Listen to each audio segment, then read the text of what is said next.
नमस्कार प्यारे विद्यार्थियों, एक बार पुनः स्वागत है आपका हमारे यूट्यूब चैनल पर। तो डियर स्टूडेंट, इस वीडियो में हम अध्ययन करने वाले हैं कक्षा 6 की सामाजिक विज्ञान की पाठ्य पुस्तक का अध्याय संख्या 10, आधारभूत लोकतंत्र भाग 1 शासन। इस चैप्टर का संपूर्ण सॉल्यूशन इस वीडियो के माध्यम से हम करने वाले हैं। तो प्यारे विद्यार्थियों, आपसे रिक्वेस्ट है आप वीडियो को ज़्यादा से ज़्यादा लाइक शेयर जरूर कीजिएगा, और आप अगर चैनल पर भी नए हैं तो चैनल को सब्सक्राइब जरूर कीजिएगा, क्योंकि इस टाइप का कंटेंट हमारे यूट्यूब चैनल पर आपको फ्री में उपलब्ध हो जाएगा। तो प्यारे बच्चों, देखते हैं इस पाठ के जो अभ्यास कार्य के प्रश्न। यहाँ पर सबसे पहले प्रश्न संख्या 1 है, स्वयं परिचय। लोकतंत्र का क्या अर्थ है? प्रत्यक्ष लोकतंत्र और प्रतिनिधि लोकतंत्र के बीच क्या अंतर है? तो प्यारे बच्चों, इसका उत्तर लिखना है आपको। लोकतंत्र का अर्थ गणतंत्र अर्थात लोगों का शासन। लोकतंत्र उस शासन तंत्र की ओर इशारा करता है जिसमें सामान्य नागरिकों की भागीदारी को प्रोत्साहित और सुनिश्चित किया जाता है। लोकतंत्र के प्रकार जो हैं, दो प्रकार के होते हैं, एक प्रत्यक्ष लोकतंत्र और दूसरा प्रतिनिधि लोकतंत्र। इन दोनों लोकतंत्र प्रकार के लोकतंत्र के बीच प्रमुख अंतर हैं। सबसे पहला हम पढ़ते हैं प्रत्यक्ष लोकतंत्र। तो प्यारे विद्यार्थी, इसमें क्या होता है कि प्रत्यक्ष लोकतंत्र में सामान्य नागरिक स्वयं किसी स्थान पर एकत्रित होकर सरकार संबंधी विभिन्न कार्यों जैसे कानून बनाना, उनको क्रियान्वयन करना तथा न्याय कार्य को बहुमत के आधार पर करती हैं। लेकिन प्रतिनिधि लोकतंत्र में शासन कार्यों को करने के लिए सामान्य नागरिक एक निश्चित समय के लिए अपने प्रतिनिधि निर्वाचित कर देती हैं, और ये निर्वाचित प्रतिनिधि शासन संबंधी कार्यों को करते हैं। प्रत्यक्ष लोकतंत्र कम जनसंख्या वाले छोटे क्षेत्रों में संचालित किया जा सकता है, जबकि आधुनिक बड़े राज्यों में ये संभव नहीं है। बड़े राज्यों में प्रतिनिधि लोकतंत्र ही संभव है। नेक्स्ट है, प्रत्यक्ष लोकतंत्र में चूंकि शासन कार्य में सामान्य नागरिक स्वयं भाग लेकर शासन संबंधी कार्यों में निर्णय लेते हैं, इसलिए अपने शासन संबंधी कार्यों के लिए स्वयं के प्रति ही उत्तरदायी होते हैं। लेकिन प्रतिनिधि लोकतंत्र में शासन के कार्यों में नागरिकों द्वारा निर्वाचित प्रतिनिधि भाग लेते हैं तथा निर्णय लेते हैं, इसलिए वे अपने कार्यों के लिए नागरिकों के प्रति उत्तरदायी होते हैं। नेक्स्ट है प्यारे विद्यार्थियों, प्रश्न 2, सरकार के 3 अंग कौन कौन से हैं, उनकी क्या अलग अलग भूमिकाएं हैं? तो प्यारे बच्चों, इसका उत्तर है सरकार के जो है 3 अंग। एक है विधायिका, दूसरा कार्यपालिका और तीसरा न्यायपालिका। सरकार के अंगों की भूमिकाएं, सरकार इन तीनों अंगों की भूमिकाएं अलग अलग होती हैं। जैसे अब यहाँ पर जो है सबसे पहले विधायिका।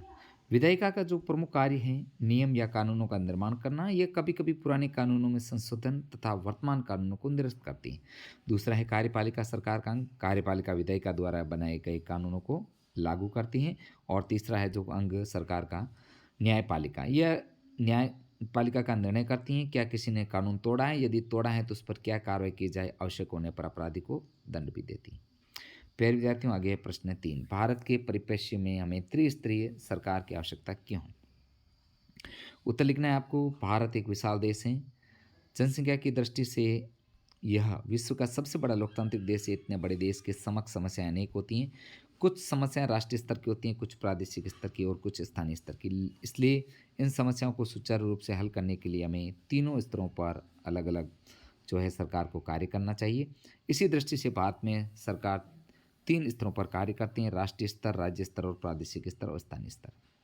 उदाहरण के लिए सफाई, बिजली, पानी, पेयजल की आपूर्ति तथा जल निकासी आदि समस्याएं छोटी हैं, स्थानीय स्तर की हैं। अतः इन समस्याओं को स्थानीय स्तर की सरकार राष्ट्रीय या प्रादेशिक स्तर की अपेक्षा अधिक शीघ्रता से तथा कुशलता से कर सकती हैं, क्योंकि स्थानीय सरकार के कर्मचारी को स्थानीय लोग शीघ्र और प्रत्यक्ष रूप से अपनी समस्याओं को बता पाते हैं। इस प्रकार समस्या का शीघ्र हल हो जाता है, जबकि राष्ट्रीय और प्रादेशिक स्तर की सरकारों तक की समस्या देर से पहुंचती हैं और उनका हल होने में विलंब हो जाएगा। अतः भारत जैसे बड़े देशों में त्रिस्तरीय सरकार की आवश्यकता होती है। नेक्स्ट है प्यारे विद्यार्थियों, प्रश्न 4, परियोजना। 2019 की कोविड महामारी के दौरान लगा लॉकडाउन आपको याद होगा। उस समय उठाए गए सभी कदमों की सूची बनाई। उस स्थिति को संभालने में सरकार के कौन कौन से स्तर सम्मिलित थे, उनमें सरकार के प्रत्येक अंग की क्या भूमिका? तो सबसे पहले देखते हैं अ पॉइंट। 2019 की कोविड महामारी के उठाए गए कदम। केंद्र सरकार द्वारा समूचे देश में लॉकडाउन लगाया गया। इस दौरान उस स्थिति को संभालने की सरकार ने तीनों स्तर, युद्ध स्तर पर कार्यरत है। जैसे आवश्यक सेवाओं के अलावा सरकार ने अपनी सभी सेवाएं रोक दी। विदेश से आने वाली कुछ हवाई सेवाओं को रोक दिया गया। जो यात्री लॉकडाउन घोषित होने से पहले देश में भ्रमण के लिए आ गए, उनके बारे में पता लगाया गया तथा कोविड की जांच की गई। कोविड पाए जाने पर उन्हें अस्पताल भेजा गया। जिनका कोविड नेगेटिव था उन्हें अलग कमरे में रखा गया था। केंद्र सरकार ने टीवी पर कोविड 19 जैसे बचने के लिए विभिन्न उपायों की घोषणा की। बिना आवश्यक कार्य घर से बाहर नहीं निकलें। घरों के बाहर निकलना ही पड़े तो मास्क लगा कर निकलें। सैनिटाइजर की छोटी शीशी अपने साथ रखें। किसी से मिलने या छूने के पश्चात हाथों को सैनिटाइजर से शुद्ध करते रहें। घर में घुसने से पहले हाथ को सैनिटाइजर से शुद्ध करें तथा मास्क को डस्टबिन में डाल दें। हाथों को ठीक प्रकार से साबुन को साफ रखें। भीड़ भाड़ वाले इलाकों में नहीं जाएं। बाजार में किराना, केमिस्ट, सब्जी बेचने वालों की दुकानों के अलावा लगभग सभी दुकानें बंद कर दी गई। अब आगे था राज्य सरकार की भूमिका क्या थी। राज्य सरकार ने कोविड में इलाज के लिए पृथक अस्पतालों की व्यवस्था की। डॉक्टर से संबंधित कर्मियों विशेष व्यवस्था, अनिवार्य ड्यूटी लगाई गई। कोविड से होने वाले मृतकों को शमशान तक ले जाने, शवों को दहन करने तथा विशेष व्यवस्था की गई ताकि उन्हें कोविड ना फैले। आगे है कोविड के मरीजों के लिए आवश्यक दवाओं को, ऑक्सीजन की व्यवस्था की गई। पुलिसकर्मियों को विशेष निर्देश दिए गए कि भीड़ न करें, बिना आवश्यक कार्य के बाहर न निकलें तथा मास्क लगाकर ही निकलें। नेक्स्ट है स्थानीय स्तर पर जो है सरकार की भूमिका।